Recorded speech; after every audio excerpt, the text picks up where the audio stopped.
Alhamdulillahirrabbilalamin. Wassalatu wassalamu ala rasulil karim. Assalamualaikum warahmatullahi wabarakatuh. Pamiliki Allah subhanahu wa ta'ala Idwani kenela misahabat Yaw nalbu Tulong di Allah subhanahu wa ta'ala Ya Rabida Bisalim Lumede Tulong ante tadi syarahman Ile maura Ele nukure Ile kubodi Ile site Ile Afrik Ile maura Ile ante Karampo bemem Bude memandi Faida alam Yurmana Ile nafte Ma Tuwoni beya ibe Alai Karu anju Menong Ustadha iba Alai kesini Gafi Da'awa Islam Islamit Manti Yutri Bolidin Allah subhanahu wa ta'ala Alai Dawde Alai Yumule Bukati Mau Yeminisera Devi aku bismillah Nabi Mudoni Makke Hidayah subhanahu wa ta'ala Gala hauli Dipete Allah subhanahu wa ta'ala Uyidi olena Ene tadi awali Gala awale Manoke Yeuda Eka Puri Moku De Yeuda Boli Jira Ungang ada di Subastia Mau itu dong Dan koyete Di Ya kabul-kabul Memang apa Usia Minyaw Di Kongkau Kala kuwa Watayi Dubol Biluiti Insyaallah Alai Joro Yingade Para Alai Sirte Tuwai Alai Sirte Kono mungkin apota Jadi kuwada di Orezo Aranai Mudu Pota Sonya Wawa Terasude Kona Yonde Deko Alai Berkaya Itu Ribawo Di Mondi Dan Doro Subhanahu wa ta'ala Yang Yawada Jirsa Memon Jirsa Jida Jirsa Kona Da'awale Mahulaka Allah Subhanahu wa ta'ala Wassalamualaikum warahmatullahi wabarakatuh Kalian dapat masuk.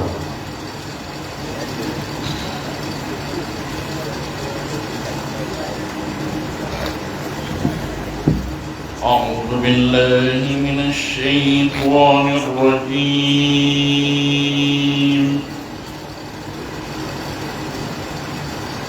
بسم الله الرحمن الرحيم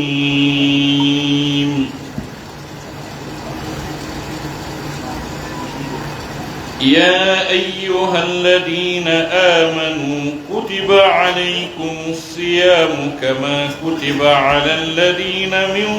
قبلكم لعلكم تتقون كما كتب على الذين من قبلكم لعلكم تتقون أياما معدودات فمن كان منكم مريضا أو على سفر فعدة من أيام أخر وعلى الذين يطيقونه فدية طعام مسكين فمن تطوع خيرا فهو خير له وأن تصوموا خير لكم إن كنتم تعلمون شهر رمضان الذي أنزل فيه القرآن هدى للناس وبينات من الهدى والفرقان فمن شهد منكم الشهر فليصم ومن كان مريضا أو على سفر فعدة من أيام أخر يريد الله بكم اليسر ولا يريد بكم العسر ولتكملوا العدة ولتكبروا الله على ما هداكم ولعلكم تشكرون وإذا سألك عبادي عني فإني قريب أجيب دعوة الداع إذا دعان فليستجيبوا لي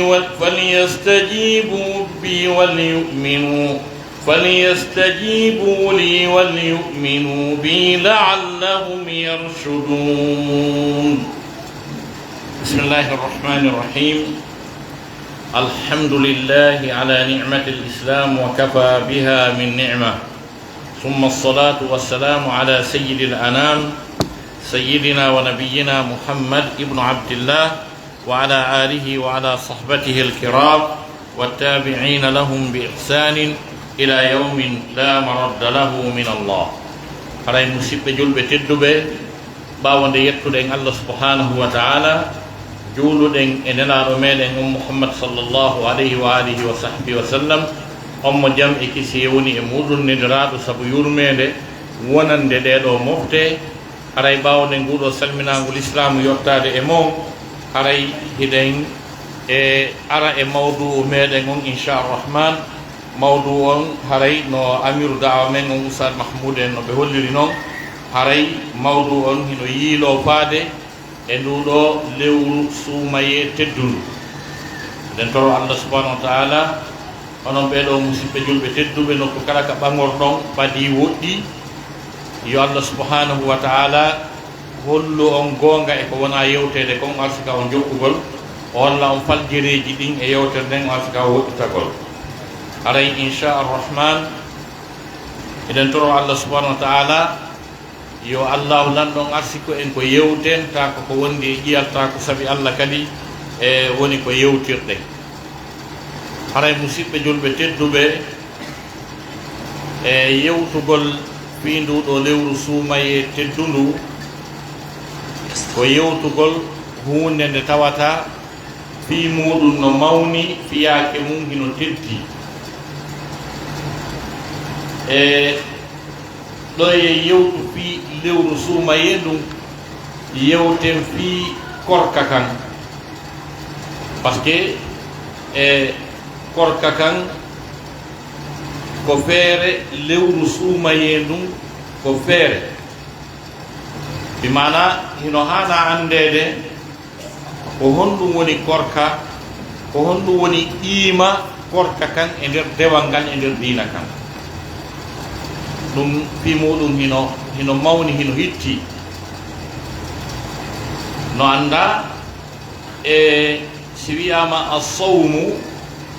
ko fanda ko korka kan, lewru suumaye ɗum ko korka kadi, ko par ce que ɗum ɗon kadi ko horugol. mais ko woni horugol kon ka nder dewal fi muɗum hino mawni, fi mum hino hitti ka nder dewal, ko jeeya ɗum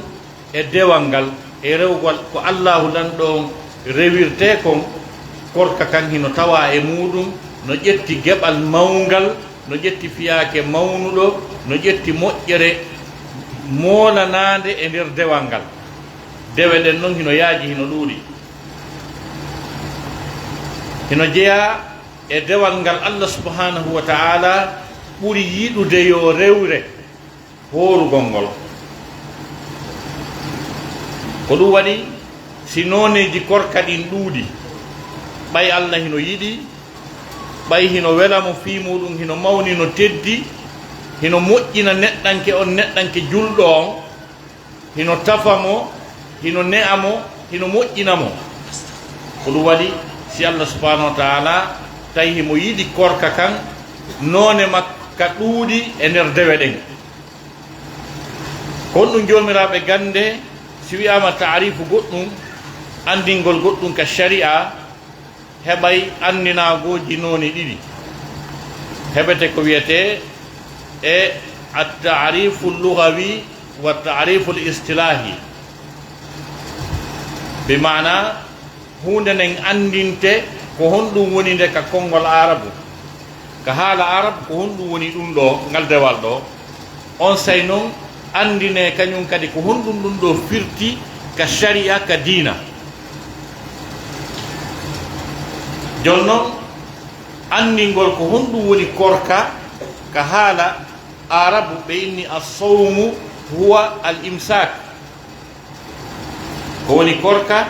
ko jogitagol ko haɗitagol hoore mum goɗɗum ko woni wonon ko woni ko ɗum waɗi ko arabe ɓe wiyata korka kon wona ɗum sharia on wiyata korka na ɗum dina kam wiyata korka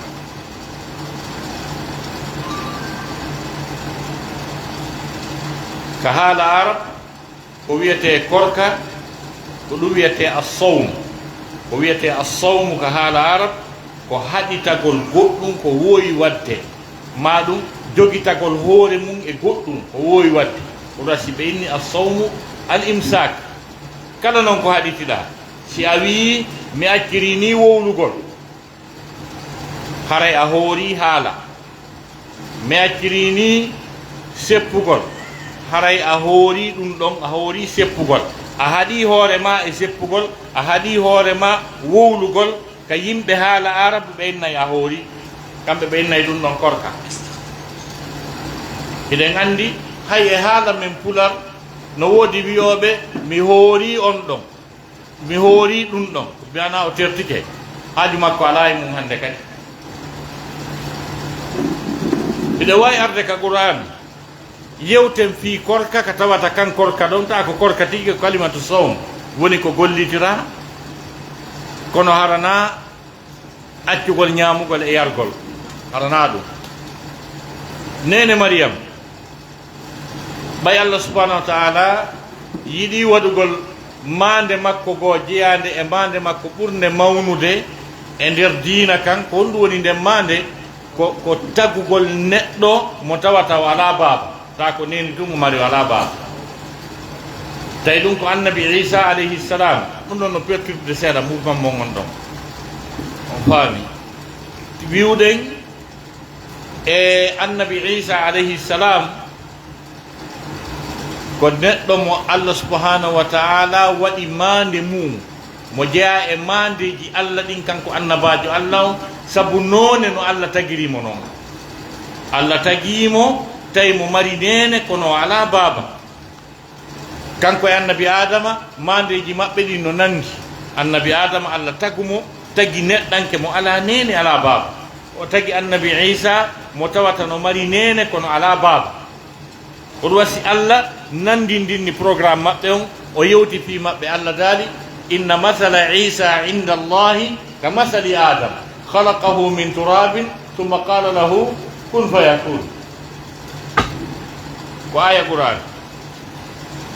Allah subhanahu wa taala daali misal Isa o mo yiyoton no a misal Adama Allah tagu Adama e leydi ndin ha gasi o inni wonu neɗɗo o woni neɗɗo jonnon tagugol annabi Isa alayhi salam ɓay Allah faalama tagude annabi Isa tawa o ala baaba o waɗu nene Mariama e programme sortagol hakkude yimɓe ɓen yaha weddoyo tawi ko faala yo waɗu kon na e tawde yimɓe ɓen o faala yo waɗu waskur fil kitabi Maryam id intabadat min ahliha makanan sharqiya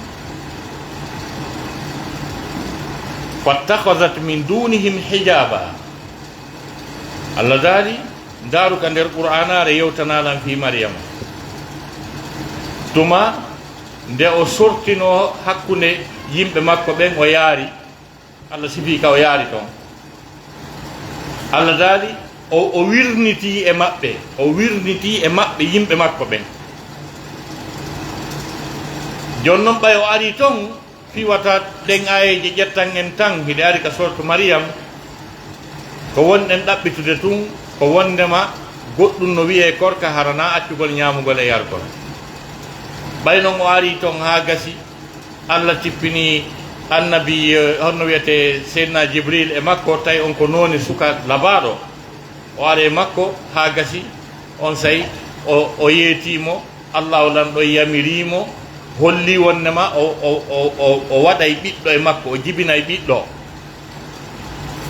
o inni ko honno mi heɓirta ɓiɗɗo qalat anna yakunu li gulamun wa lam yamsasni bashar wa lam aku baghiya qala kadhaliki qala rabbuki huwa alayya hayyinun wa linaj'alahu ayatan linnas wa rahmatan minna wa kana amran maqdiya ɓay annaba ɓay malaikaji o wi'i a heɓay ɓiɗɗo o wi ey kono mi heɓirta ɓiɗɗo ɓanndu memal lan mi wonali waɗowo ko harmi Allah wi ko ni jooma ma wiiri wondema kanko ɗum mettanamo fi mo wawi wadde ɗum sattanamo kanko moƴƴingol ɓiɗɗo ka nder reedu ma ɗon jibinamo Allah daali mi waɗamo kadi mande mi waɗamo kadi aya mande kañum e yurmede immorde amen déjà ɗum ñawanoma lan ni windanoma ɗum waɗay duuɓi guluuji 50 ado tagude kammul ɗin jeɗɗe leyɗel ɗen jeɗɗi wa kana amran maqdiya joni noon ɓay noon o sowi ke directement o sowi ɗon e ɗon ndu reedu ɗon ndu ƴettano lebbi 9 o yaltu bimbi jiwum yaltu bimbi jiwo yalti bimbi o artidi kikiɗe e boobo penuji ko ɗum ɗon Allah waɗi taguɗo on waɗi joni noon ɓay Allah nan ɗo yiɗi yo taw hara ko boobo on wowlata on andi plan heɓugol ƴoyre fi marsingol ko faala kon kono hara jam faaki hara toñaali ɗum no dagi waɗugol plan eɓɓa ko faalɗa kon tawa ko plan waɗɗa ƴoyre hara yimɓe ɓen yiyata yimɓe andata sakko ɓe bonna ɗum hino dagi Allah subhanahu wa taala hino faala si nene Mariama artidi e boobo on yo taw ko boobo on wowlata wona nen makko ɓay noon Allah yiɗi waɗugol on plan ɗon ha gasi o yamiri nene Mariama goɗɗum fa imma tarayinna min albashari ahadan faquli inni nadartu lirrahmani sawman falan ukallima alyawma insiya Allah daali hey ka yo Mariam ɓay o jibini boobo on ha gasi o tambike boobo penujo on ha gasi o fokkiti argol ka saare Allah lanɗo wimo si a ari hawroyde e ɓanninke ɓayle ma hawra e mum ko noon ɗum ɗon firirte kala ko Allah daali fa imma hareɗa wawi firirde si a ari hawroyde e ɓanninke ɓayle ma hawra e ɓanninke hara yeetoɓe a ƴettodi e Allah ahadi korka an e Allah on haldi horugol inni nadartu lirrahmani sawman mi ƴettani Allah ahadi horugol o andi ɗon ko horugol Allah wi mais kono ka korka ɗo na korka accugol ñamugol e yargol falan ukallima alyawma insiya hande mi yewtidata e neɗɗanke ɓay Allah ko faala yo waɗu kon ko nden ñande watta ko berɗon tun o jogiti hunduko makko kon taw wodu joni noon ɓay o ardi e boobo on ha gasi ɓayni e Mariam qalu ya Mariam laqad ji'ti shay'an fariya ya ukhta Harun ma kana abuki imra'a saw'in wa ma kanat ummuki baghiya ɓayni e Mariam a ardi ɗo ko ngalɗini boobo a jombaka tawo ɗum ɗo no ngalɗini ha si a waɗi ɗum ɗo haray a waɗu tun a tawa ɗum yumma ma hari haylotako hari bemma na neɗɗo bonɗo joni noon e hino yo o landama kanko mo andi ko feƴƴi kon kamɓe ɓe anda himo faala wolde kono o yetama ndeññande o wolta ɓay o mapike o aani ko boobon o sappi fa asharat ileyhi qalu kayfa nukallimu man kana fi lmahdi sabiya ɓay o sappike boobo on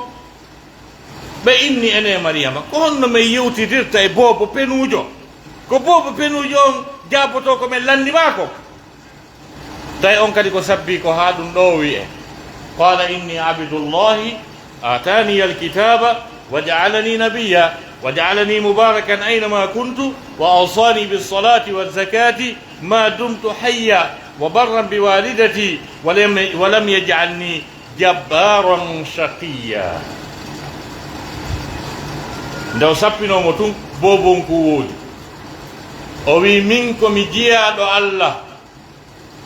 Allahu lanɗo on jonnilan deftere nden o waɗilan annabajo o waɗilan waɗaɗo barki kala kami woni kala kami yi'a kami tawa o kami yaltiti o ko moƴƴere yaltitata wona ɓiɗɗo subhanallahi allahu akbar hey ko heɓuɗe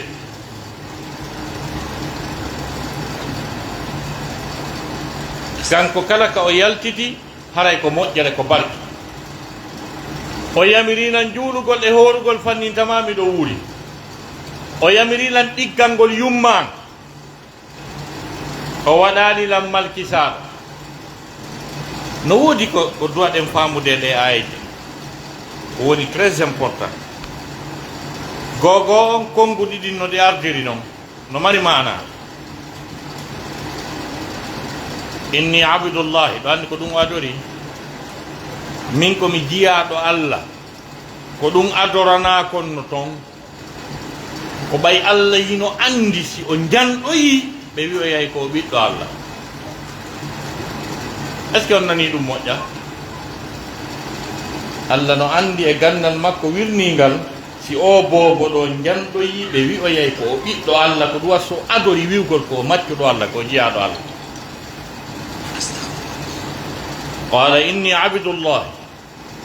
ko hikkiɗon ko atani alkitaba o hokkilan deftere nden ɗum ɗon kadi ko ɗon netti duwa wonde ko fiyon ɗum koko hikkodiri e okkede deftere nden kon on tawa ko deftere nden adoto wa atani alkitaba wa jaalani nabiya goɗɗo no wawi wonde annabajo ara deftere tippaki e makko andi ko deftere tippoto taw si haale fi annabi ka kono si minni e wattan hakkille e aya on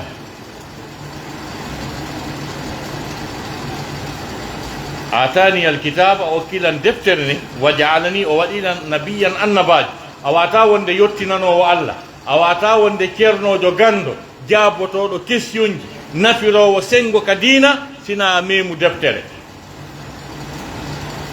a janggay taw karmo koyen nde fi annabako ngun no woole fi waliyako ngun no woole hara janggama taw ɓayde mari yimɓe wiyoɓe koye alkami jemma alkami sano wetude e juma goɗɗum ari e an mi feeñi waliyu e karmo koyen on janggay an ko onno geruɗa bi tagaɗa yiyaka ka janggata goɗɗum ari e ma alkamisa no wetude juma feeñuɗa waliyu ɗum wata sellude mustahil annabaku mum e waliyaku mum jogodira e deftere nde jogodira e gandal karmo koye no wayno wonde saabu peewal maɗa e kulol ma Allah e moƴƴireji ɗi mawɓe ma manta soro ma waɗi mema seeɗani gandal ngal ara noon e ma kono a jangali annabaku waliyaku yewtugol fi diina wata mustahil wata wonde ko gandal ngal adi taw si haale fi annabaku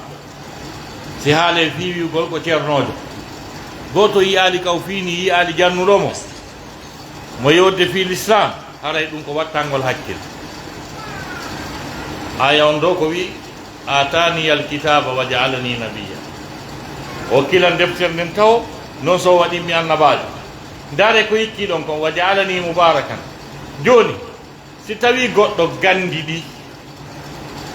o feewi o woni yettinanowo Allah subhanahu wa taala ene on ɗon kaw jooɗoda o majjere waɗay ɗon goɗɗo landata ko ɗon ko anda o andine heña goɗɗo fallitatake ɗon heña yimɓe ɓe lutta e majjere ittowo majjere e yimɓe waɗaɗo barki ɓuur on wa jaalani mubarakan aynama kuntu wa awsani bi salati wal zakati ma dumtu hayya dewal ngal kadi ko gandal ngal adoto kaɗa wawi julde ara jangali juuli kono juulirte andi dewal ngal ko ala dernière position ari tawa janggama taw joni noon ko jannguɗo on ha gasi faami deftere Allah nden andi ko Allah yiɗi yarli kon ko on ɗoftoto kadi mawɓe mum ga wa barran bi walidati joni noon si tawi ɗiɗo fof tummodiri e on tigi ɗiɗo fof no wawi tummodirde e goɗɗo wona malkisaɗo haray oɗo seedi e ko wiyete malkisaku ngu ɗum ɗo ko mu'jiza ko ngalaw e ko qur'ana hawni kon fiimu no konguɗɗin ardodiri noon ha aya on daroyi joni shahid meɗen e ɗeɗo ayaje fof ko andingol en ka haala arabu wiwgol korka horugol na accugol tun ñamugol e yargol nene mariama hoori ɗon kono koɓe hoori ko wowlugol koɓe wolta nden ñande kadi joni noon ko honɗum karmo koɓɓen jomiraɓe gande telema sengo ka diina l'islam kamɓe ko on ɗum ɓe wi korka ɓe inni korka sen ƴetti tarif karmakoɓe ɗiɗo en ƴetti tarif cheikh aboubacry jabri jazairi ka minhajul muslim makko en ƴetti tarifu sawm li sayid sabiq ka fiqu sunna makko ɓeɗo ɗi noon karmakoɓe molanaɓe cheikh aboubacry jabri jazairi kanko o wi assawmu ko woni korka kan haraka ka sharia l'islam huwa tarku al akli wa shurbi wal jimai min tulu al fajr ila ghurubi shams o wi wondema maniyati ta'abbud o wi ko woni korka ka sharia ka l'islam ka diina ko accugol ñaamugol e yargol e rendugol e ɓeyguli mun ɗin iwi ka fajiri on feeri ɗon haa ka nange ngen mutayta ɗon wondude e anniye rewgol allah ɗum ɗo kala manku kun ɗo harayna korka ka sharia ka diina si a acci ñaamugol kono a yari a horaali sa acci ñaamugol e yargol kono a rendi a horaali sa acci ñaamugol e yargol e rendugol kono tawi fajiri on feeri nange yalti si fuɗɗiɗa a horaali sa fuɗɗika ka fajiri on feeri ɗon a naɓi ha ka alansara nange mutoyaali a horaali si a waɗi ɗum ɗo fof kono hara na anniye rewgol allah a horaali est ce que on faami ko mi wi kon ko accugol ñaamugol ngol e yargol ngol e rendugol ngol iwi ka fajiri on feeri ɗon haa ka nange mutoyta ɗon wondude e anniye rewgol allah subhanahu wa taala no woodi wonɓe horude tawa na anniye dewal hiɓe janɗi ɓe faala yo ɓe ɗuyto docteur ɓe wi poids maɓɓe on no janɗi ɓayna joni yoɓe hooru fi yoɓe ɗuyto fi yoɓe maintenu forme kan korka ɗon wona korka baraji ko goɗɗum go na anniye dewal ɗum kontaka korka ka l'islam sayid sabiq ka fiqu sunna o wi assawmu huwa tarku lmuftirat min tulo el fajir ila ghurubi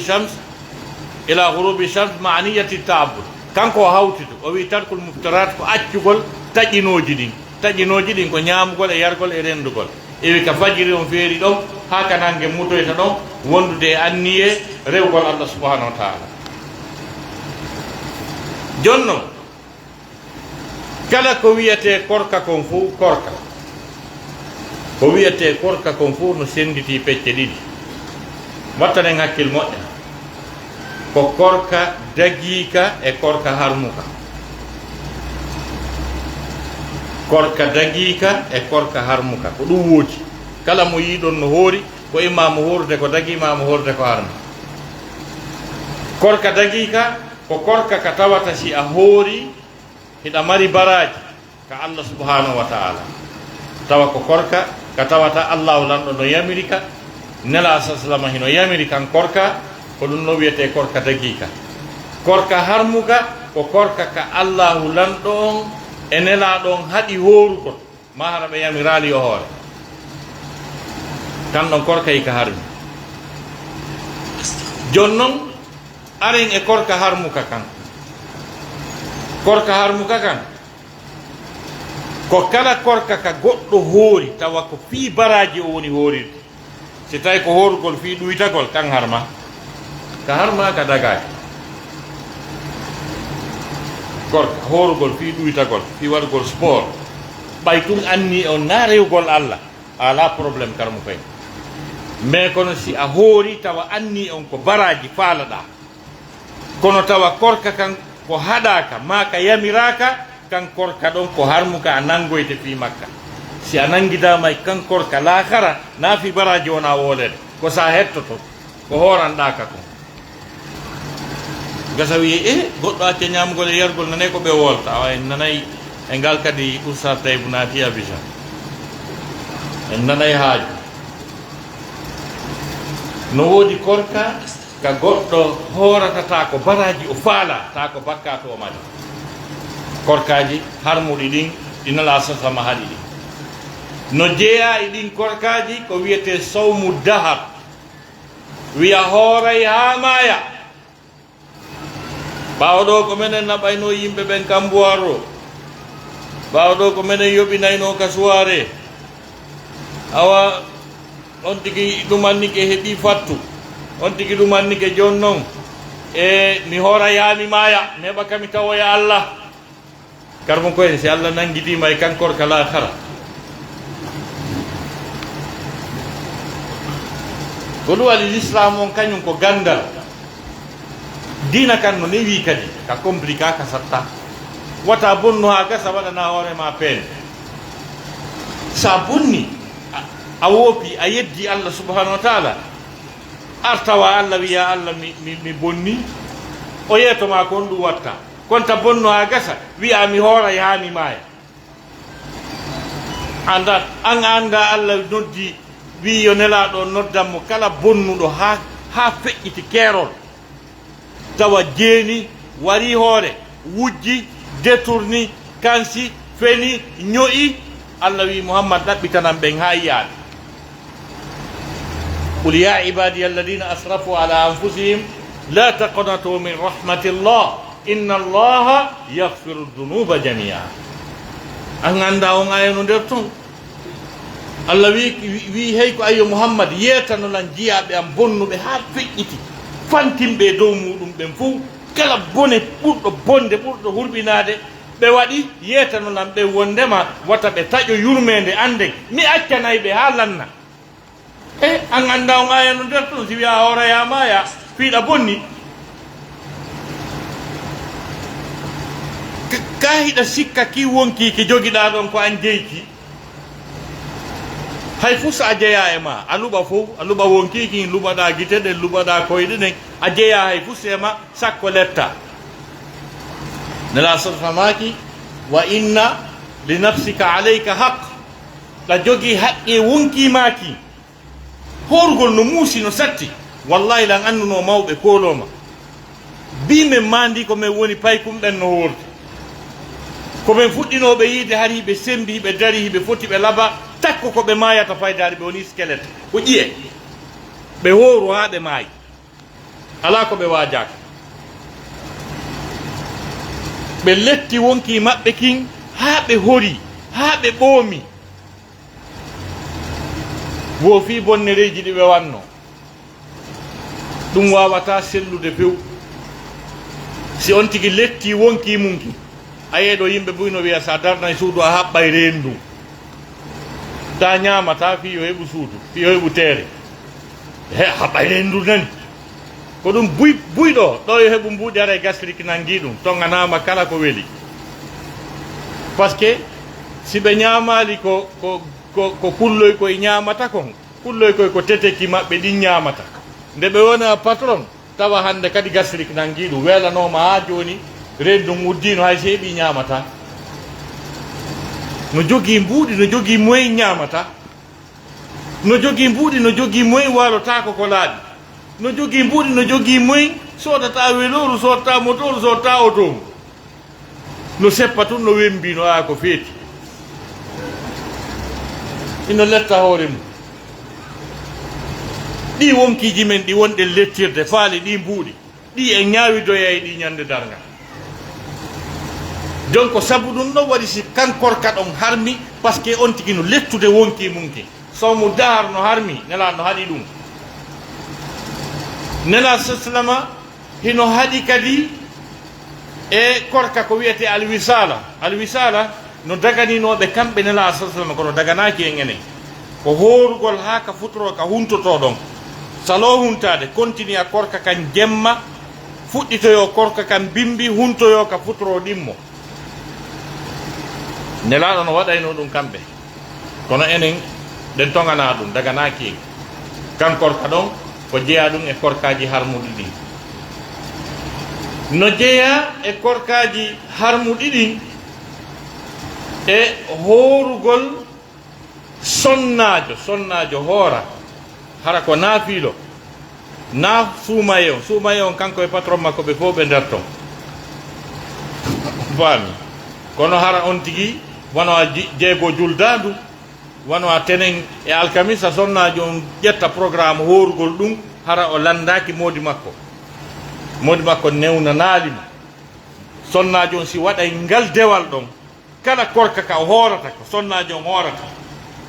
hara wona suumaye on simo wondi e modi makko ko ma o lando modi makko miɗo faala horde janggo ko alkamisa miɗo faala horde ala jeen ko ɗum mako ɗon mi tongami hirsu si ala jeewi tonga hirsu koyo nangu ɗon frein ɗon andi o yiɗa Allah o yiɗa nela ɗon ko bidi ayankoɓe e terto ɗum ko hakke makko ko so newni si hoora amin ɗo mi hooray kankor ka ɗon sonnajo on si hoori ka ñande dal ngal na baraji o sabbi ko kaɓɓol modi makko no yeeyi foyasi no arti hino faalamo o nanga ɗon horugol balɗe 6 ɗo sika programme ji ɗi marsay ɗon sonkata nder ton sonkay ko fi honɗum waɗi si l'islam o wi yo sonnaɓe diisino si ɓe hoora korka kan ko par ce que modi maɓɓe no wawi jogagol haaju e maɓɓe ñalorma fi kala yimɓe buyno sikka mbaldi ko jemma tun ñalorma tawaga donc kankor ka ɗon kañum kadi daganaki sonnaɓe ɓe ala baraji e makka si ɓe diisinaki modi maɓɓe newnani ɓe no jeeya kañum kadi e korka harmuka horugol ka dagaki horugol ñande julde horataki ɓe rondi noon probléme ji monanaɗi affaire garagol juldere nden ko ɗum wasi l'islam o wi'i wondema ko jogii konngol ko hondetuma juulete ko autorité on jogingol konngol halfinaɓe fi diina kan ɗum na programme maɗa anno halfinaɓe fi diina kan si ɓe wi'i janngo ko julde haray koyo julɓe ɓe fof janngo ko julde hay si tawi noon ka kalimore ka karkil janngo ko ñallal suumaye hay si tawi janngo ko ñallal suumaye laamu halfinaɓe fi diina kan si wi'i yo ñaame juule hara pellat a felliti ko ñallal suumaye ɗon ko ya ñaamu juula ɗum handa wadde ñaama juula ha moƴƴa yoɓitoya ñallal Allah nangoya noon winoɓe ɗum ɓen ɓe ɓen no réguloye hara yala ɗon ɓe wiɓe yo juula tawi ɓe andi ko ñallal suumaye ko ɓen Allah nangoyta kono an on a ñaamay juula ha gasa yoɓoya ñallal kono yeyi yimɓe bus ta ɓe andi ñalande nde laamu ngu wi yo juule ɓe andi ko ñallal suumaye yiyahi ɓe yaha honno wiyeteɓe juuloya iidi on hara ɓe hoori ɓen ɗon hoori ñande julde ɓe nangoyte sabu majjere maɓɓe est ce que on faami ɗum ko ɗum won nder ton horugol ñande julde dagaki horugol kañum kadi ko wiyete ayyamu tashri ɗen ñalaɗe ko julde donkin on juulama barɗe tati hikkiɗe ɗon ɗen on faami ɗen barɗe ɗon ɗe horatake nelaɗo maaki ko ayyamu aklin wa shurbin ko ñalaɗe ñamugol yara ɗen ñalaɗe ɗon koyo ñaame yare yimɓe ɓe welto noodi yimɓe buy sikkuɓe ñamugol yara ɗum no harmi kala ka ñamete yare ɓe sokino ɓe fermi defugol e nder nabo ko ɓiɗa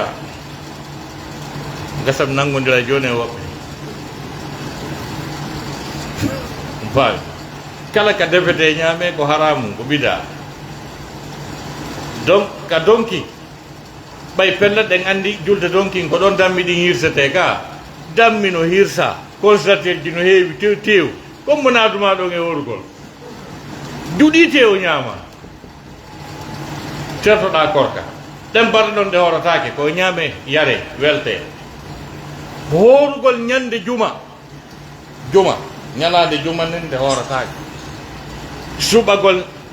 ñalaande juma nden hoora wiya ko ñalaande teddunde ko yo hoore woɓɓe yiitani en ɗum woɓɓe hoyɗi ɗum woɓɓe si hoyɗi yo hoore e juma hoorataake juma woni weekend julɓe ɓen ko juma julɓe ɓen ñallitata ka suudu ɓeyda dépense maafe on wela tew juɗe ataya waɗe usta taybu nodde on mbami si ɗum waɗi kokodiɗo haramiɗo Conakry so noddilam mi aray ɓay ɗon andi joni alhamdulillahi Afrique développé moƴƴa métro no woodi on mbami donc si tawi métro wal dogowal wanowa e 400 km/h no woodi hakkude Conakry e kokodiɗo métro wal ngal no woodi si tew juɗama ɗo ata sakkinama we taw sa tayb oti ƴetta e métro o ngar donc haray ñande juma ko ñalande weekend ko ñallitugol ka suudu kañum e ɓeygure mum nden ɓeyda dépense si feere no woodi si tew juɗama ata a waɗama no moƴƴi kono juma na ñalande hooretede few joni noon si tawi noon hiɗa e programme korka par exemple horugol ko wiyete ayyamul bid 13 14 15 lewru kala si ɗum ɗon noon si juma taworama ɗon a hooray ko programme goo nannguɗa dagiɗo juma tawi ɗon kono amma suɓagol tun juma on hoora dagaki sallah donc si faɗi korkaji ɗo woni korkaji ɗi tawata ɗin ɗon mo hooriɗi ko probléme mo mari na baraji amma noon korka daggika kan andi ko wiɗen korka fof korka no fecciti pecce ɗiɗi korka daggika e korka harmuka korka daggika kan kañum kadi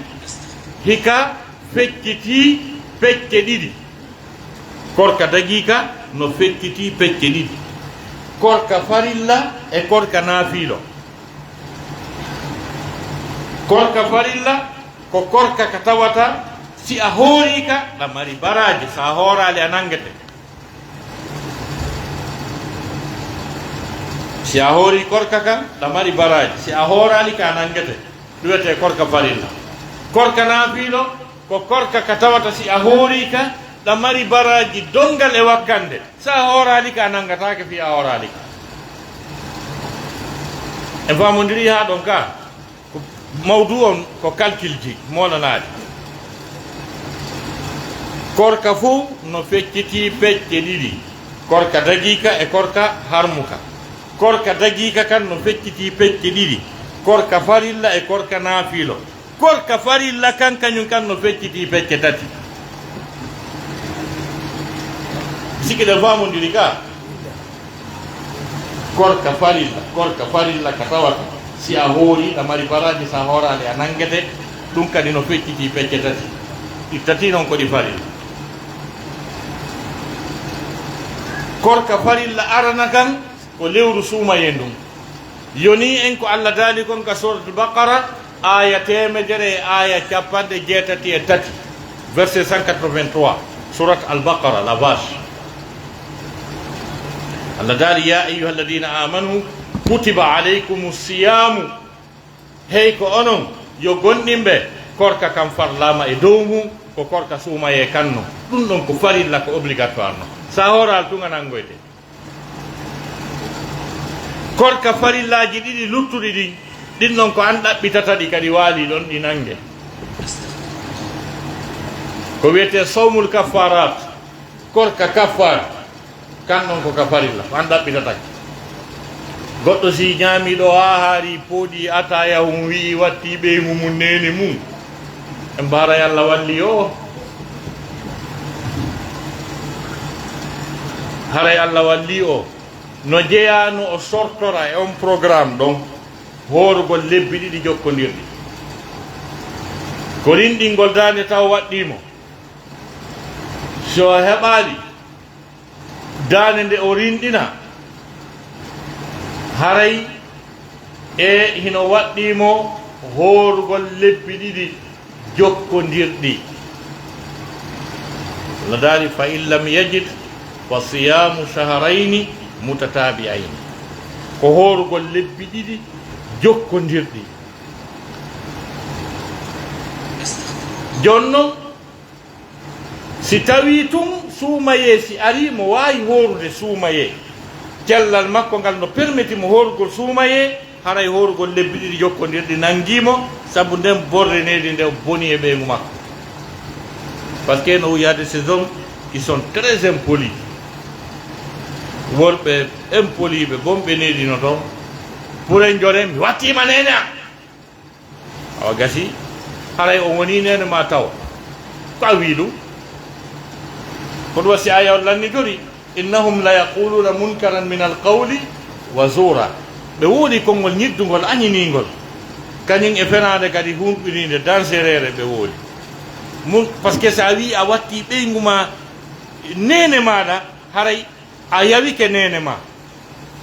a hoyni nene ma par ce que ko wowuɗa wadde ɓeygu ma kon an e ɓeygu ma ko waddo ton kon ɗa wawi wadde ɗum nen ma sa watti andi a yennori nene ma koye Allah haali mi wattima nene a ha ko wowɗa wadde ɓeygu ma kon ɗum sutirtake e nene ma jonnon Allah wi gasi awa woni nene ma e mana a mematamo e baldi ha waɗa ɗiɗo ka goɗɗo no mema nene mum baldi ko feeti o ha o rinɗina dande ma o hoora lebbi ɗiɗi jokkodirɗi ma o ñammina miskimɓe 60 jonnon si tawi mo wawi horugol haray o ñamminta miskimɓe 60 par ce que condition no nder ton ɗa fa in lam yajid fa siyamu shahrayn mutatabi'ain fa in lam yastati ko so wawali on say noon si wona fa it'amu 60 miskina ko si o wawali simo wawi haray ko horugol ngol hitti ɗon lebbi ɗiɗi jokkodirɗi si a wowli ɗum tawi ko on option ɗon ƴettuɗa ɗin lebbi ɗiɗi jokkodirɗi ko ɗi farilla jeejaka e majji nda woni korka farilla ɗimma hon kam korka farilla tammum ɗum ko wiyete sawmu nasr horugol takke ko waɗangol Allah condition si tawi Allahu nanɗon e mode mi neɓi jindude fiyoji o mi dindi ha paɗe Allah ni ñande Allah hoddiri mi jombi o jiwo o mi horanayi Allah lewru probléme ala Allah no sabbima ñande jombuɗamo o Allah no sabbi lewru ndu wiɗa ɗum a horayno haray nde woni farilla siko ñallal ay toro Allah ara waɗali condition wi Allah okkore ko falɗa ko hara wi al so waɗanima a hooray tarto ɗum o yiɗa ɓittingol ma kono ɓay ko awwowli si laatike tun si mi heɓi tun visa o mi naatoyi Amérique mi horanayi Allah ñallal no naatirɗa ngal ñallal Allah no sabbingal karama ko ɓen fof hiɓe fotti wondema sawmu nasiro hay si on tigi maayi o walike o maayi ronoɓeɓen hooray ɓe horanaymo sina ɗum o nangoyde toon laakara donc ko ɗiɗo woni noneji tati korka farilla ɗi amma korka sunna on en sitay seeɗaji e majji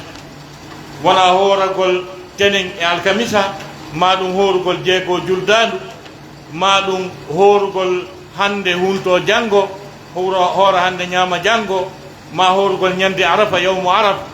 ɗiɗo fof ko korkaji ɗi tawata koɗi sunna hiɗi moƴƴi ɗi jogii baraji moɗanaɗi ka Allah subhanahu wa taala joni noon o yii ɗum ɗo fof ko alhaaliji korka ko ɓay korka kan ko dewal ngal Allah yiɗi ngal tawata hingal wela Allah subhanahu wa taala hingal hooro no mari chance ronkugol yo yiite memumo par ce que ñande horɗa ñallal o an e kala yiite ko Allah tagi kon fof on pottodiri duuɓi 90 si distance woni hakkude ma e goɗɗum 70 ans haray a daɗi ɗum ɗon ka ñallal kala ngal horuɗa haray a pottitinama yiite ngen duuɓi 90 ko ɗum waɗi si laayi bus ari fi korka kan on tigi pottitoto yiite ngen moƴƴa noon kadi e tawde kañum kadi korka kan ko dewal ngal Allah subhanahu wa taala yiɗi o suɓi kadi hadisul qudusi o wi dennanangal golle ɓiɗɗo adama on fof ko kanko jeeyi si wona korka kan o wi korka kan ko min jeeyi ko min yoɓata kadi si arama ñande dargal ko ittuɗa sadaka kon malayka jonnete joddidi ko juuluɗa ko malayka jonnete joddidi kala dewe moƴƴe ko waɗɗa ko fof malayka jonnete joddidi kono ko horuɗa kon ko an e Allah jaaɓodirta. dambugal e dambuɗe aljanna ɗen gongal no toon no wiye arrayyan ngal ɗon ko natirta e maggal wo ko horoɓe ɓen tun natirta e ngal dambugal. eɗon andi son ari ni tumbodire kappale wi lamɗo nodditi, eɗon andi on yiyay tum président on e ministre ɓe ɓen nder ton on anda kaɓe natiri, kaɓen natirta ɗon ton ka yimɓe ɓe naato e aljanna yiya to yimɓe ta ko horoɓe ɓen num kaɓe natiri ɗon na ɗon natirɗon ono ɓe adinoke on nder ton par ce que ko ɓe woni officiel les officiels ko lamɓe ɓen non horoɓe ɓen ko ɗum wasi korka kan wata en fijir ka hika moƴƴi wona lewru suumaye ndun hinde jogii nafooreji monanaɗi ɗi wata ko sifade, ndo jogii nafooreji telemma sengo ka cellal nelaɗo maki suumu tasihhu, si on tigi hoori no hoorirte noon tigi tigi o heɓay cellal e ɓanndu makko nun e reedu makko nun. ko ɗum wasi réaction ji no waɗa e yimɓe ɓen e suumaye on taɓe huɗu. ani no woodi lekkele goo sa ƴettiɗe tade doginayi, lekkele goo ta sa ƴettiɗa a wawa a giilede ɗiɗa ɗumannede ɓay korka kan ko comprimére ko lekki ko produit jon noon doginayi woɓɓe ronkinayi woɓɓe tout ça ko lekki ki woni juude e ɓanndu ma ndun fiya heɓu cellal. ko ɗastinaɗo maki suumu tasihhu. oɗo acteur jo molanaɗo wiyeteɗo Sylvester Stallone mo faɓɓe wiyata o Rambo,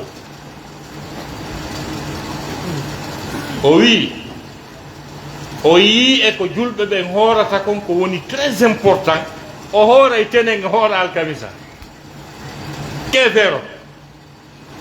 o wi par ce que ɗum hino wallitimo ka sport makko ka cellal makko ka ɓanndu makko, par ce que no wondi e cellal mouradu moƴƴuɗo e tawde hoorugol lewru suumaye nun kañum kadi no ndu hoorirte noon hino jogindira julɓe ɓen tabintinna nene goto yaagal hakkude maɓɓe créé yurmodiral hakkude maɓɓe par ce que ɗon andi kala tampiduɓe ɗon andi ɓe yiɗidira e ɓe yurmodira ndare waɗɓe aventure ni tampidi son jiya ɓen ɓe jogodiray ɓe welday kala mo alansara suumaye tawduma e mum wonduɗon ɗo gawuntuɗo huntiɗon ka yiiduɗo womo kala andi tayoya par ce que on feƴƴiri tan wulukum alansara suumaye hakkude ɗon e futuro a sikkay ko barɗe tati kala ko wiyete ronkere kon fof e heege haray ɗum nangi on ɗon karmo koye toon ɗo so ñallidi ɗon o yewti ɗon piiji ha o huntodi noon ko gootum ara o woni nen gooto tabbintinnayi nene gooto yaagal hakkude julɓe ɓen ko tawi kon tan ari kumɓe tampiɗiɓe fof maɓɓe ɓe waddi dewal gootal sattugal mettugal fii par ce que en ala o no wiren korka kan no newi korka kan newaki ka satti wongol a ñamade a yaral ɗum wela fi karmo koye ko ɗum waɗi si joddi mum nin kañum kadi mawni ka Allah subhanahu wa taala joggidira yimɓe ɓen koɓe ñamidata kon nokku gotum ɓe huntoda ɓe waɗiɗa dewe nokku gotum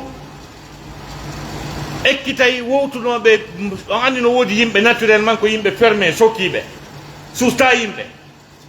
ko kañum tun e copie mum ku suumaye yaltina e ɓen ka nder suudu adda copie maɓɓe ku ɓe jooɗoɗa yimɓe ɓen ɓe ñamitata na neɗɗo hurɓiniɗo ko neɗɗo janti kono susta yimɓe kono berul e nder lewru suumaye ndun haray o takodiri e yimɓe ɓe yimɓe suusimo suumaye créé ɗum ɗon fof hakkude yimɓe ɓen ɗum ko hunde moƴƴude nde tawata no jogui ɗin nafooreji créé kadi weldigal hakkude julɓe ɓen telemma sengo o zakatul fitre mo won ɗo yiide o muudo kala mo okkorɗa o woni jaati o woni welti muudo o woni ko mbuɗɗi woni ko ñamete on kala ko jonna hakkude julɓe ɓen haray ɓe weldiɓe woni nene goto hakkudeji maɓɓe ɗiɗo piiji fof suma e on hino mari ko créa e muɗum moƴƴereji e baraji mawɗi ɗuuɗuɗi no e nder muɗum mante moƴƴa ko ɓuri mawnude e ko addi lewru suumaye kon ko piiji ɗiɗi ma ɗum piiji tati gogo on hitande nden ko bilan hitande nden Allah subahanahu wa taala waɗata ha gasa yimɓe enen e Allah subahanahu wa taala ɓerɗe men ɗen arta e makko ɓay ko ɗum waɗi si o jogui seytaneji majjinoji ɗin wandi seytaane ɗini fof no kolmba lewru suumaye ndum aya yaasi on ɗo change par ce que koko majjinta yimɓe ɓen kon nanga joga alam tara anna arsalna shayatin ala alkafirina ta'uzzuhum azza mbeɗen wurta seytaane ji ɗe maɓɓe no yeƴaɓe koko yeƴata yimɓe ɓen kon ko ɗum joga aye taxi je ɗen fof ko bayana kañum e qur'ana watte hay e makkiji ko aya e qur'ana no waɗa sarde nde deeƴay hok joni noon si saare nden deeƴi yimɓe ɓen tawa hay yimɓe annanoɓe ɓeɗo ko yimɓe dansereɓe pooɗaynoɓe biniri on famitaɓe waɗi rastaji ɗin ɓe pooɗa kufu ɗum ɓe ɗuma no ene ko grand dose ni ko kamɓe tigi kono ko yeƴata grand dose kono joga taw faami taw fof ko julɓe fewno ɗon joni noon on saa'i ɗon ɓay haray ɗin seytaneji no joga haray ko yimɓe ɓe waw waɗude dewal ɓe arta ka Allah fewndo ɗon mo yiiɗa o kañum i Allah o kala sortinoɗo arti joni laɓɓina ni Allah dewal sabu na goɗɗo aynuma na caméra aynuma ko Allah huɗuɗa haɗi ñaama yara ɗawawno suuɗade a arti ka Allah en même temps sa hewtiti kanko Allah subahana taala kanko kadi on monta dendanangal bakkatuji maɗin few e nder hitande nden an e bakkatu gayni ton mo hoori suuma e on no haniri noon kala bakkatuji makko ɗin fof o laaɓa e majji pos koɗo wassinala sa sallama ɓe maaki wondema ɓe makono amina tawi amina maɓɓe on ko neɗɗo mo lewru suuma e ndun ari tawi o wondi e mayru handu ma yo luttiri bakkatu gotum oɗo ko huɗaɗo ni joni noon dendanangal bakkatuji men ɗin fof suumaye naɓay loota ɗi ha laaɓa poste en deuxiément heɓen kadi baraji ɗuuɗuɗi ɗi en anda no foti e nder suumaye sa hoori sa juuli naafiilo windaneɗa baraji juulɗo farilla sa juuli fana goto ko fanaji jeɗɗi mansi windete a juuli watta kadi naafiloji ko juulete kon fof ɗum ɗon kadi ko dolle baraji qiyamul layli on ko dolle baraji sa heeɓi leylatul qadirire nden a rewi Allah e mayri windaneɗa baraji rewɗo Allah duuɓi capanɗe jeetati e duuɓi tati e lebbi nayyi e ɗum ɗo en fala kadi intérêt ji fof donc ɗum profite en e lewru ndu woɗɗitoɗen piiji honɗi ko bonnata ɗin programme ji sumay on si ari sacrifice ɗen berɗe barɗe ɗo waɗugol dewal tertoɗen série hoy novelas tv hande junku yiida e suka on wallin ɗum to ɗon noon neniraɓe amen ɓen ɗum no wela ɓe koye novelas oyi terto série terto télécommande terto damuwal terto D6 mo lido mi ñaamima a ñaamila faami terto ɗiɗo piiji fof concentre ɗa e dewal ngal duumaɗa e janngugol qur'an e jantagol inde Allah e okkugol sa okkori goɗɗo ko huntora so huntori ɗum ɗo ko rewi Allah kon fof e nder ñalorma on fof ɗamari ɗin baraji ɗon hara ko makko kon ɗuytaka wowtinen hoore men enen yimɓe ɓe Allah yanñani ɓen okkorgol yimɓe ɓen e ñalorma suumaye jogiiɓe galleji ɗin heɓe duwa wuri lewru suumaye ndum ɓenna ɓe okki luuɓe ɓen ton ɓe okkiɓe jogoɗen ɗin jikkuji labaɗi donc sifa ɗiɗo piiji woni e nder lewru ndun ko ɗiɗo marɗen ko ɓeydodiren hannde en darikeɓe ɗo e weltanike dendanagal seeniɓe sembini en ɓen fof assalamu aleykum wa rahmatullahi taala wa barakatu وعليكم السلام ورحمة الله وبركاته. رب العالمين والصلاة والسلام على رسول الكريم. يجي الله سبحانه وتعالى ويتنك الأستاذ بدعوته وبتفضله في ميدان الإسلام. أري كو يوتي توكو يوتي النبي جو بدوا ممن كفوك مماما. يوتي في نياو تكوركا. يوتي كدي نوني جمكة. e sentitiɓe laɓɓini haalaɓe ɓe dañini ko l'essentiel o ɓe yewtien ɗo ka ɓe toro subhanahu wa taala walla nafiren ko yewta ko no noon arayi ɓe tawde ɓe karankoɓe men ɗo ko fi dawa yaltiniɓe ɗum noon min waɗa programme e programme ji ɗo waɗo janggo ɓayanaji ɗiɗi no woodi ɗum noon arayi koye wakkilo noɗoɗe yewtere ɗiɗi enen wonɓe kokorigaɓe yahen nokkeli ko wona e waɗede kono a jaɓen ma 13 ma nokkeli goo hay ginnaɗe ko si waɗama ka men gato yalten bayano ɗo tigi yaha konngol ko jeeya e baraji mawlanaji ɗum noon haɗa e weltani keɓe jangiɓe foti inchallahu haray ɓe yittanayi ko français min ti jooni eɗen mari lande ɗiɗi pep jaabetede landal aranangal ko goɗɗo ko landi si tawi woni sonnajo o gayni orgol suumaye e haray koyo yoɓu ko ñawni suumaye ko o attorta kaa ko jeegoɗere landal ɗiɗaɓalngal ko wondema ka donki sino waɗede kappirali ɗi woɓɓe ko wiyay kappirali ɗi ko repito ko jama hunde wotere ɗum ɗon hina ko newna joni noon haray ko ɓeɗo landi ɗiɗi hewti en e kadi en ala e ɗuɗɗinde lande ɗe par ce que yewte nden laawi ila fum ɗum e goɗɗe no landano trop ino woodi ɗe jaabaka si minne wonde wona e ɗum ha 2 heures de matin en haɓata kono piiji ɗi banoadama ko ɗon ko e kadi ɗe ɓayi haray na o bayana ɗo ɗum jogi ɗen iɗen mari bayanaji ɗo tewti ɗo raɓɓiɗino neɗɗo haray tewti ɗon jonnaɓe micro o bade zalik ɓe jaɓe waɗan en français minti joyi e bade zalik amiru men o e ɓe ƴetta konngol kamɓe kadi ɗum ɓe iwro jama o wonide programme ɗi wallidere inchallah watti noon e jonnaɓe micro o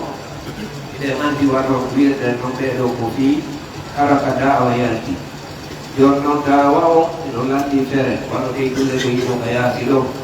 e ampli e nokkure ɗen ɗum fof koko luwete e jeyana hoorema joni mo kada eɗen sirti goɗɗum waɗi wawa e wallitade jama o wallitoto responsable ɓe e luɓɓe luɓaniɓeɓe ɗum noon aray allah wi wa ta'awanu alal birri wat taqwa wallodire e dow dewal e dow no huwiro allah subhanahu wa taala allah subhanahu wa taala kadi no manki okkoɓe ɓe faddalallahu mujahidina alal ghaidina ajran azima goɗɗo koko yo tinno jawdi makko ɗin o tinno hoore makko mais yaari jaɓoɓe e ko wona e landede ko haray yo woɓɓe go inno waɗa futunaji ɗi ino ɗo futora ɗo abdanasu e fof ko kala emen ko participe wallito e fi haraka dawa o e tawde dawa o ino jogii fere ina e fereji ɗi ino woodi moƴƴa kono lowgol koko wiɗen ɗo e piiji ko kadi wattiɗi e majji ɗum noon aɗa ɓeɗe yakiɗori famuji mon inchallah e toro subhanahu wa taala yo allah waɗe yimɓe okkoɓe e kadi on tigi anndi yo kala ko wonɗa e wadde ɗo ko ko fii ɓantugo diina l'islam sa ƴetti puɗima sappo a nani reeɗi sa ƴetti puɗima ɗo sappo ɗi sabilbini goɗɗo go nanirama l'islam fi majji allah subhanahu wa taala yoɓeɗe joti yewoni aɗa a woni e walluɗo diina allah allah ono wiya walladina amanu kunu ansarallah en kono yi tulɓe woni yimɓe walluɓe diina allah ɗum ɗo ko teddugal mowenanga wonande ɓe waddami koye maɓɓe ɓe waɗa mintaji joyi bada zalik haala ɓe yewtenti programme jiɗi bada zalika inchallah joni en amiroɓe kulotirana en woni ɓedde nder yawti kono ɓeɗo ko añama ɓe hoɗi ɗikolloya añama ɓe temps en temps hawrayama ko qiyas a hewtoyama to wano 23 et 30 ɓenen ko ɓene yaani ɓe naane ɓe yehino to gila e 17 et 30 kono yiɗere ko en hewti laawi ɗi ɓe ɗa yahude kanko qiyasiri no woodi kono waɗe wattami toon e duugo maɓɓe ɓe résimana en a français militari seeɗaji ɓe bada zalik e ɓen yewna en programme ɗi ƴettaɗi ɗi on ɗum hucciten e programme ɗi wassalamu aleykum wa rahmatullahi wa barakatuh. Mes très chers frères et sœurs en islam, je vais essayer rapidement de résumer mon exposé que je viens de tenir. Le sujet est axé sur le jeûne mention de Ramadan. J'ai commencé par définir le jeûne, une définition étymologique. Pour les oulémas de l'islam, en ce qui concerne la langue arabe, pour eux, le jeûne, c'est de s'abstenir. Donc, n'importe quelle chose dont tu procèdes à t'abstenir, constitue un jeûne pour les spécialistes de la langue arabe. J'ai donné l'exemple sur notre mère Marie, lorsqu'Allah subhanahu wa ta'ala l'a ordonné de se taire, de ne pas prononcer un mot. Le mot coranique que Dieu a employé dans ce verset, c'est le mot as-sawm, qui veut dire le jeûne. Et le jeûne se divise en deux grandes parties. Il y a le jeûne licite et le jeûne illicite. Mais le jeûne illicite, c'est tout jeûne et accompli en guise d'adoration, mais qui n'est pas recommandé par Allah subhanahu wa ta'ala ni par son prophète. J'ai cité les quelques jeûnes de ce genre. Par exemple, de dire que je vais jeûner éternellement,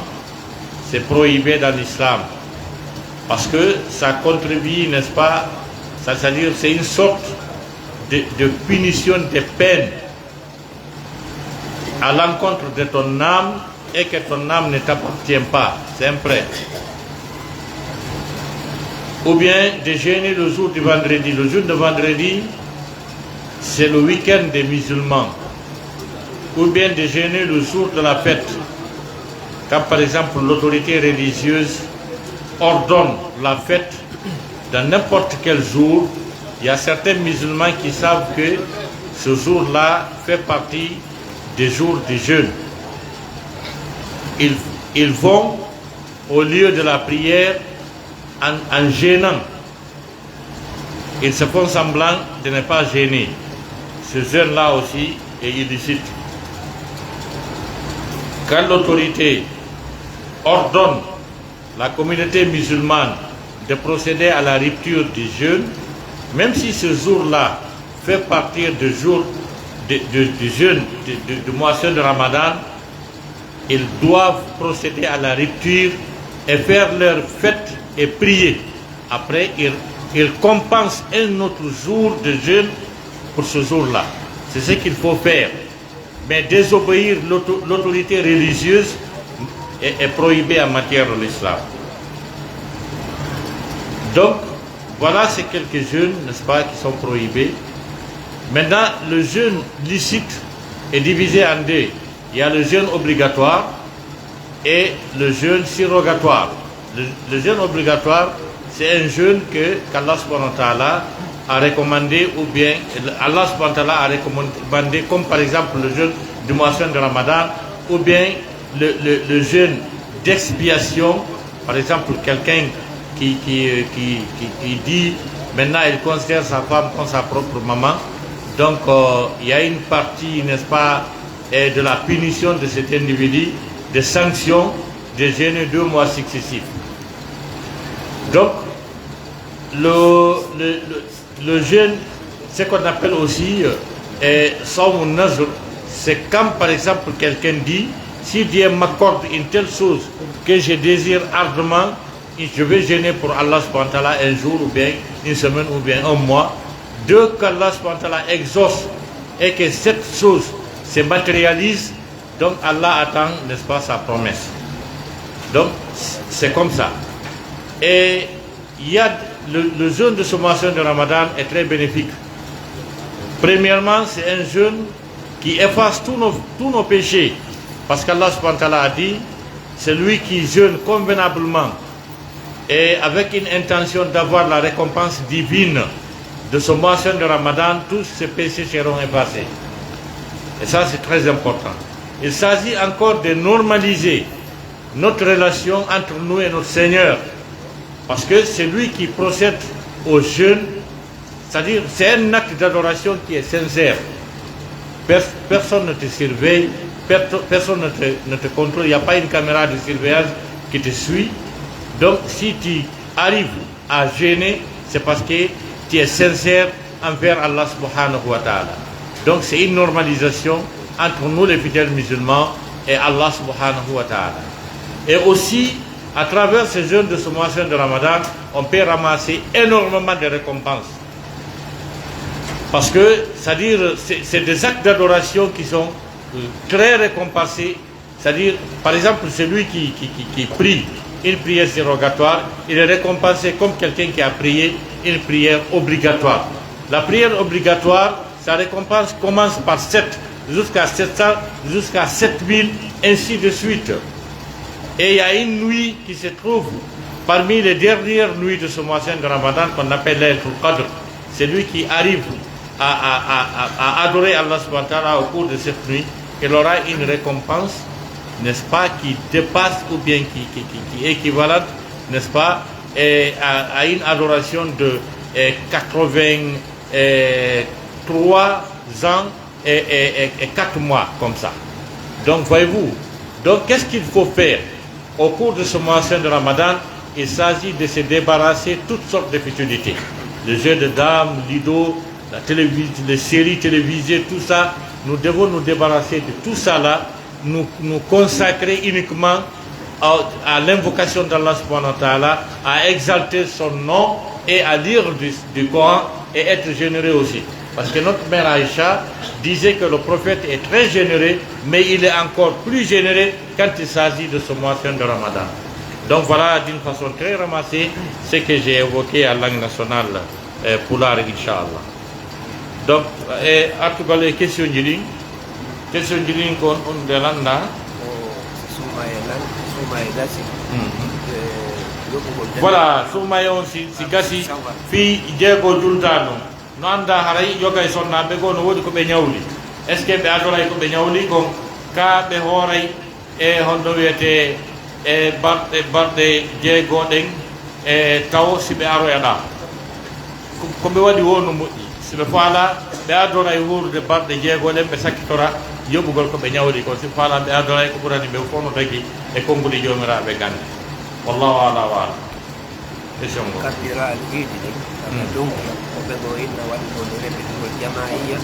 voilà ɓe landi kabbirago iidi on woɓɓe no wi wonnema ko oɗo ya wona ɓe a jokkita ɗum yiyaka e bindi tertoɗen sifalin piiji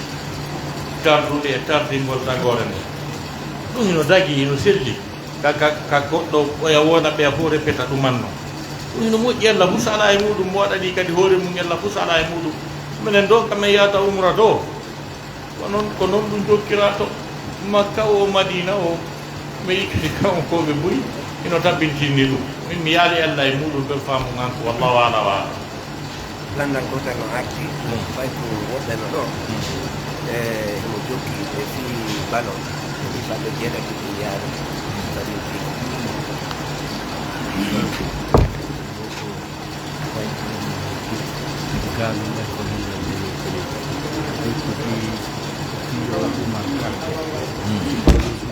pari ɓami ɓe landi kadi fiiɓe yimɓe pariyoɓe e fi o ballon paria wiyeɗo Real e Barça no suude paria faami ɗum hino harmi pariyugol e hay so tawina fi ballon pariyugol hino harmi par ce que ko jamfa hay goto e mo ganda ko mbo gañoto so pariyi ɗon ɗum ko jamfa noon hino harmi pariyugol e ballon on hino harmi few joni noon ko ɗum jokka ko ɗum jaadi surtout non sukaɓe jokki ɗum mutike mum muti e muɗum haren en toro mawɓe sukaɓe yoɓe haɗu gueɗal ɓe maɓɓe ɓen e ɗum ɓe anda kadi ɗin mbuuɗi ɗon ɗi hajjirtake ɗi okkortake goɗɗo baraji heeɓo sa ƴetti e ɗin mbuuɗi a ñoyi doroke a ɓornike mo fanninta maɗa julde Allah ƴettata nin julde ɗon wallahu ala wa ala rabbil alamin marani ko ɗo e darade kalaɓe on yafoto tawi no woni windude nande hande jaari o darugol programme ɗiɗi o andi wonde fof ɗum no mari eɓɓore ko hawto duwa yawde ɗo andi fewɗo ko jemmini bedde nder yawdi aray ko yewde ɗo seeɗa ɗo hono wirde ne naane noon ɓeeɗo ko seeniɓe laamu fiidawo ala hiɗe tori jama o ɓe hettano noota ko yewtereji ɗi wano jambo ni nde mari yewtereji ɗiɗi yewtere aranere nden hari taw dogol tuuma jibinande dogol tuuma nde jogino radio moolanaɗo tummodiral moolanagal andodiral e faamodiral ka programme ji maɓɓe ɗum ko ko jango chefi sel masjidi ali bin abi talib juni de jumalo e 16 ma 15h30 inshallah hollita alaykum e hawrondir kadi ɓe kanko men ɗo seedi ke min ɓanginani ɓe tawi kadi ina heɓɓa programme payana maɓɓe ɓe tawi yo min jogitir programme ɗiɗi e seeɗo ɗo ɓe waɗa yewtere nden haande gasa bada zalika dogol tuuma weeɓi tan ɓe bala weɓitude to inchallah badal muhadara ay ko teddugaɗen koye yahu yaadene ɓe guureji men ɗi yaadene fayɓe men ɓen ko enen woni e organise gol bayanawo ko enen kadi woni e fawtagol kala ko wante e bayana ko ɗumodira men enen ɗumol tuma areɓeɗe yaɓuɗori kamɓuɗi moɗi si wonoye kikiɗe ɓe waɗana e yewtere l'islam hawna ko wona fi suumayo kono na ko ɓe yewti ɗo ko keɓe ko ɓe yewtana ɗum 13 juillet e ɗum ko mosqué waka à 20h haray e tenen o ina waɗa pour e talata e ɗum ɓe waɗana e yewtere molanade ɗum kaka juulirde men ɓe wonɗeɗe darude barno kote iɗo waɗi alhamdulillah juulirde nden mutike haaro laama e tigi tigi on finition jiɗi mutike joni e bayanan waɗo ton ɗum juulede waktuji ɗi haray ko woni noon kenke e golle hettiɗe ɗe ɗuuɗa haray fuu ɓe waɗa programme e talata o a futuro e 19h fi yewtugol mosqué Balmakote haray e alarba o ɓe mari yewtereji ɗiɗi yewtere ko koye 14h waɗata ɗum ko mosqué Sab ka alaji isaɓe min kam e darnila ɗe juuride nde wuɗitude récemment ɗo ɓe waɗa e ɗon yewtere e 14h si wonoyi kikiɗe ka futuro ɓe waɗa yewtere suumaye ko yewti e ñawude suumaye ɗe añama kaɓe woɗi toon haray alkamisa o eɗen mari yewtere sakkitorde nden e o dawla ɗo e o programme ɗi ɗo ɗum watte kadi Balmakote ka 16 men haray ko teddugale ɓe inchallah même leere e 19h haray fof miɗen nodda nde ñande hawnaki kala nanɗo landal kala weddinoɗo landal ngal jabaka nde ñande o nanay kal inchallah haray ɓeɓe tori yimɓeɓe fof ɓeɓe seeno e bayanaji yettiɗi wono ɓeɗo iwri Sénégal ari ha kamen gayne nden wadde e wuppakkiɗude golle men ɗen yahen sempinen bayanaji ɗin kadi yahen ƴettoɗen makuji maɓɓe ɗi haray mi watta micro ko ɗumko amiru men o iɗo andi ko kamɓe ɓeyñenene ɗo fo ko kamɓe woni amiru jamiya tabwal khayriya haray ko programme ɗi e jamiya tabwal khayriya wona e yahede ɗum noon e ko atti jondere micro o haray miɗen jarnamo ko baaɓe e wonɓe kukodi ɓen a keeyo e kala ko watti e mum ɓe jarnama ɓe toro subhanahu wa taala yo Allah yowɓe ko ɓe waɗi ɗum jodi mo aljanna haray ɓe weltanama ɓe jarnama yo Allah welede innahu jawadu karim assalamu aleykum wa rahmatullahi wa barakatuh. alhamdulillahi rabbil alamin والصلاة والسلام على رسول الله وعلى آله وأصحابه أجمعين وبعد السلام عليكم ورحمة الله وبركاته. جماعة مسلمة جلبة ويتنام بروتان من النور يولو كلو في أقول يوم في الإسلام